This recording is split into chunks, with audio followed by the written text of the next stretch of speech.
नमस्कार दोस्तों, India time 24 में मैं हूं आपके साथ नीरज सिसोदिया। जिला पंचायत अध्यक्ष के चुनाव हो चुके हैं, नतीजे भी आ चुके हैं। समाजवादी पार्टी को प्रदेश भर में करारी हार का सामना करना पड़ा है। इस करारी हार के बाद प्रदेश में सियासी समीकरण बदलते नजर आ रहे हैं। आगामी विधानसभा चुनाव को लेकर राजनीतिक पार्टियों को अब क्या रणनीति अपनानी होगी, वर्तमान में जो माहौल है उसको देखते हुए क्या योगी सरकार फिर से आएगी अथवा अन्य सियासी दल सरकार बनाने में कामयाब हो पाएंगे। ऐसे कई मुद्दों पर चर्चा करने के लिए हमारे साथ मौजूद है बरेली के पूर्व deputy mayor doctor Mohammad Khalid ji. Doctor साहब, इंडियन टाइम 24 में आपका बहुत बहुत स्वागत है। जी धन्यवाद आपका, आपके चैनल का। अध्यक्ष चुनाव के नतीजे आ चुके हैं जी। सपा ने जिस तरह से हार हासिल की है या भाजपा ने जिस तरह से जीत हासिल की है, क्या लगता है आपको कहाँ सपा ने बरेली में मात खाई? देखिए, जहाँ तक मेरा अपना आकलन है तो समाजवादी पार्टी ने शुरू से ही गलतियाँ की और इस चुनाव में एक ठीक तरीके से मैनेजमेंट नहीं हुआ जिस तरीके से इस चुनाव को जीता जा सकता था। ये इतनी सीटें होने के बाद, इतने सभासद 26 सभासद उनके पास होने के बाद, वो उनको सिर्फ 5 या 6 सभासदों की ज़रूरत थी और उसके बाद वो उसको मैनेज नहीं कर पाए।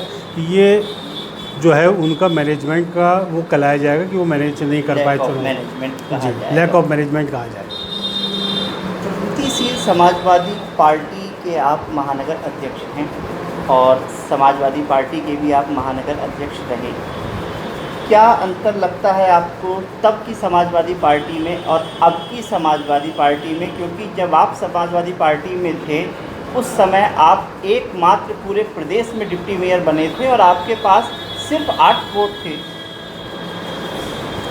देखिए, जब हम समाजवादी पार्टी के अध्यक्ष थे उस समय माननीय मुलायम सिंह यादव जी राष्ट्रीय अध्यक्ष थे और प्रदेश के महासचिव माननीय शिवपाल जी यादव हुआ करते थे। शिवपाल जी पूरे प्रदेश को देखते थे और वो प्रदेश को पूरा मैनेज करना जानते थे। चुनाव को किस तरीके से मैनेज करना है, किस तरीके से जीतना है, उनके पास पूरी रणनीति होती थी। आज समाजवादी पार्टी का दुर्भाग्य है कि उनसे अखिलेश जी ने अपने चाचा को अलग कर रखा है। शिवपाल जी अलग पार्टी में हैं और वो अपनी पार्टी जो समाजवादी पार्टी है वो उसको सही तरीके से मैनेज नहीं कर पा रही है। जो भी चुनाव हुआ अखिलेश जी के मुख्यमंत्री बनने के बाद, चाहे विधानसभा का चुनाव रहा हो या पार्लियामेंट का चुनाव रहा हो या और चुनाव रहे हों, सब में शिकस्त मिली है। तो उसका एक ही कारण है कि सही तरीके से मैनेजमेंट ऊपर से ही होता नहीं आ रहा है, जो नीचे तक सब मैनेजमेंट हो। मैं तो ये कहना चाहूँगा कि यदि इस जगह पे आज की तारीख में शिवपाल जी यादव होते तो निश्चित रूप से ये हम कम से कम यहाँ उत्तर प्रदेश के अंदर 50 नहीं तो 40 सीटें तो हम जीतते, जिस तरह से सभा से जीत कर आए थे। इटावा का ही उदाहरण ले लीजिए, वहाँ पे शिवपाल जी ने सपोर्ट करी समाजवादी पार्टी को। वहाँ पे हमने अपना कैंडिडेट नहीं उतारा और हमने उनको सपोर्ट किया और हमने चुनाव जिता लिया। वहाँ हमारा अध्यक्ष बना है। वहाँ पे इस तरीके से हम अध्यक्ष सब जगह बनवा सकते थे, लेकिन इनको सपोर्ट लेने के लिए हमारे आगे आना पड़ेगा, हमारे सामने आना पड़ेगा। ये सोचते हैं कि हम खुद ही कुछ कर लेंगे, तो अकेले अखिलेश यादव जी अकेले ना तो 2022 में आ पाएंगे, ना ही कोई और चुनाव जीत पाएंगे। मेरा अपना तो सुझाव देना आपके मन से ये है, आपके चैनल से ये है कि अखिलेश यादव जी को, शिवपाल जी को अपने साथ लेके रणनीति बनाएं ताकि 2022 में वो मुख्यमंत्री बने और समाजवादी पार्टी जीते। पंचायत चुनाव को विधानसभा चुनाव का सेमीफाइनल कहा जा रहा था। अब सेमीफाइनल में समाजवादी पार्टी को करारी शिकस्त झेलनी पड़ी है। क्या लगता है आपको कि आने वाले समय में सभी दलों को पिछली बार की तरह एकजुट होकर गठबंधन कर चुनाव लड़ना चाहिए या पार्टियों को एकला चलो की रणनीति अपनानी चाहिए? देखिए, सबसे पहले कम से कम जो समाजवादी पार्टी के मुखिया हैं उन्होंने कहा है हम छोटे दलों को लेके चलेंगे। ये उनकी एक अच्छी पहल है। अगर वो प्रगतिशील समाजवादी पार्टी को अहमियत देते हैं और हमें हमारे जो क्षेत्र है उस हिसाब से हमें सीटें देते हैं और छोटे दलों को भी सीटें देते हैं, तो निश्चित रूप से इससे कब फ़र्क पड़ता है। भाई, जो हमारा वोट है, हम दूसरी पार्टी से अगर संपर्क करेंगे या दूसरी पार्टी में जाएंगे या अकेले चुनाव लड़ेंगे तो जाहिर सी बात है वो वोट कटता है। और जो चुनाव में हार जीत होती है वो 4-5-6 हज़ार 7-8 हज़ार से होती है। और इतनी कैपेसिटी शिवपाल जी यादव रखते हैं कि विधानसभा के चुनाव में वो 5 से 10 हज़ार तो किसी भी सीट से कम कराने की अहमियत अपनी रखते हैं। अगर इतने वोट उनको मिल गया समाजवादी पार्टी को तो निश्चित रूप से समाजवादी पार्टी जीत जाएगी। मेरा तो कहना यही है अखिलेश यादव जी से कि उनको शिवपाल जी के अलावा जो छोटे और दल हैं उन सबसे गठबंधन करना चाहिए और ईमानदारी से उनका जितना उनका हक बनता है उतनी सीटें उनको देना चाहिए। तो सही बात कही आपने कि पिछली बार माहौल कुछ और था, इस बार माहौल कुछ और है।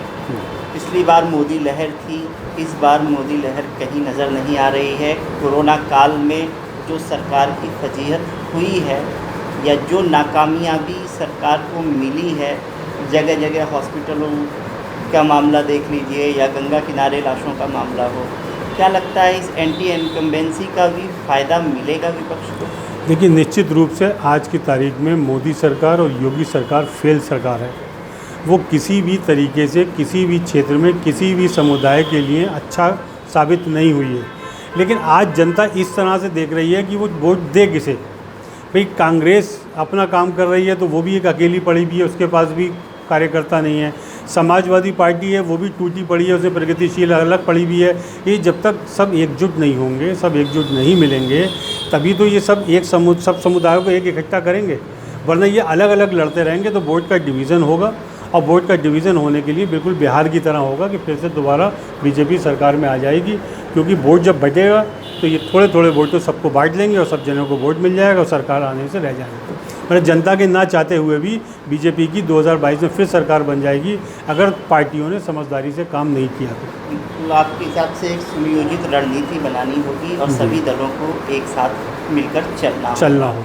क्या क्या मुद्दे होने चाहिए आपके हिसाब से आगामी विधानसभा चुनाव के लिए? देखिए, सबसे पहले तो विधानसभा के चुनाव में मुलायम सिंह यादव जी ने, समाजवादी पार्टी ने 3 मुद्दे बनाए थे। रोटी मुफ्त हो, रोटी कपड़ा और मकान, दवाई मुफ्ती हो, रोटी मुफ्ती हो और मकान मुफ्ती हो।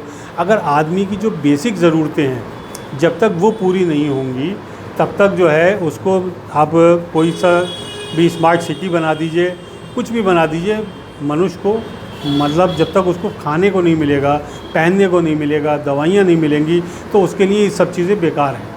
सबसे पहले जो उसकी मूल समस्याएं हैं, जो मूल ज़रूरतें हैं, उनको पूरा करने का काम करना चाहिए। और समाजवादी पार्टी की सरकार ने किया भी था, लेकिन उस समय जनता समझ नहीं पाई। अब आप जनता देख भी रही है, लेकिन हमारे नेताओं में कमी है जिसकी वजह से सब एकजुट नहीं हो पा रहे हैं। इस वजह से आज भी हम शिकस्त खाने की तैयारी की ओर हैं। अगर समझदारी से काम नहीं लिया गया तो नुकसान होगा पार्टी को। बिल्कुल, बहुत सही बात कही आपने कि पार्टी अगर अन्य दलों के साथ मिलकर एकजुट नहीं होती है तो बीजेपी का विजय रथ रोकना बहुत मुश्किल होगा। इंडिया टाइम 24 को अपना कीमती समय देने के लिए, हमसे बातचीत करने के लिए बहुत बहुत धन्यवाद। आपका भी बहुत बहुत धन्यवाद।